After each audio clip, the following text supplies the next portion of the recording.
Here are 6 iOS hacks and tips that will truly change the way you use your iPhone. Starting with number 1, if you're like me and have migraines, you can go into settings, into accessibility, and display and text size, go all the way down, and you'll see the setting called reduce white point.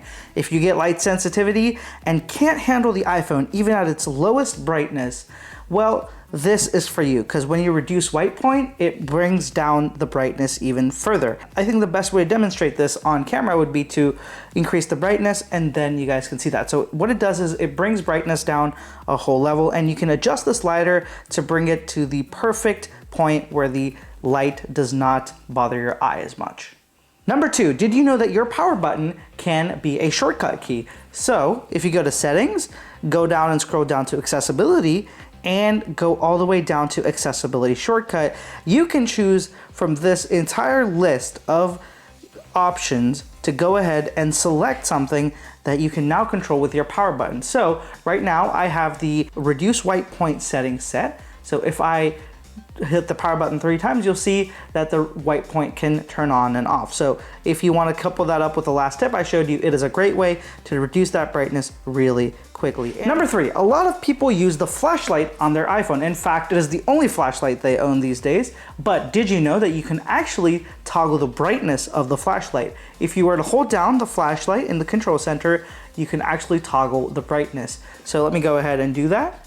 You guys will be able to see there are 3 levels, and you can switch it between them. So that is awesome. So when you don't need it to be super bright, you can have it on the first level. And if you want to go super, super bright, you can go all the way up. Number 4, if you guys want another shortcut feature, but don't want to use any of the buttons, there is something for you as well. Go down into settings, accessibility, touch, and go into all the way down, scroll down, and you'll find something called back tap. Go into that, into double tap, select any of these that you want. I'll choose screenshot because that's the easiest one to demonstrate. I can go ahead, and all you have to do now is tap the back of your phone 2 times and you'll get that shortcut feature. So let me go ahead, tap it twice. You guys will see, there you go. There's a screenshot taken. I didn't hit any buttons, and just to prove my point, I will keep all my fingers except this one in the back. So you guys can see I'm not just using the button. 1, 2. There you go. That is a screenshot. And you can do the same thing with triple tap and select one of the other features and go ahead and make that a shortcut.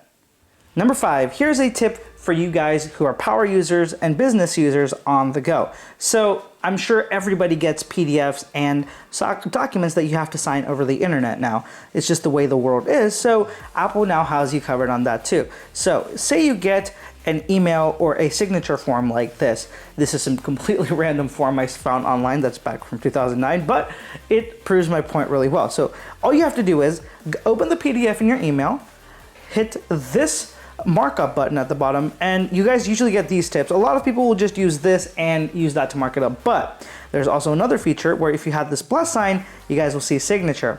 And if you use your signature, you can actually make a much better signature here. Hit done, and then move it to wherever in the document you need it, and you can also resize it and accordingly set it up so that it looks perfect in your document. You can hit done, you can save it to files, and send it along its way to become a properly signed document. Finally, the last tip, number 6, this is a great one for anybody that wants their screenshots and things to look professional, because all you've got to do here is something simple I don't think anyone knows about. So if you've ever taken a screenshot on an iPhone and wanted to circle something or just, point something out on the screen, I'm sure you must have gone into Markup and try to make a circle like this. And whenever you make a circle like this, you guys can see it doesn't look clean, neat, it just looks weird. However, there's actually a good tip to this. All you have to do is, after you make a circle, just hold the circle and iOS will automatically make it into a perfect circle. So you guys just saw that. Let me do one again. So let me just do that. See, it made it into a perfect oval. It works with squares as well and triangles as well. So that is super awesome. It can do any basic shapes, and it can make your screenshots look way more professional than what it used to look like with those weird out of shape circles. So those are my 6 iOS tips and tricks for you guys. I hope you enjoyed them and will be able to get some cool use out of them. Let me know if you guys have ever used this before or if this is all new, and definitely let me know if you have any tips or tricks that you use as well. Thank you so much for watching, guys. I'll catch you in the next one.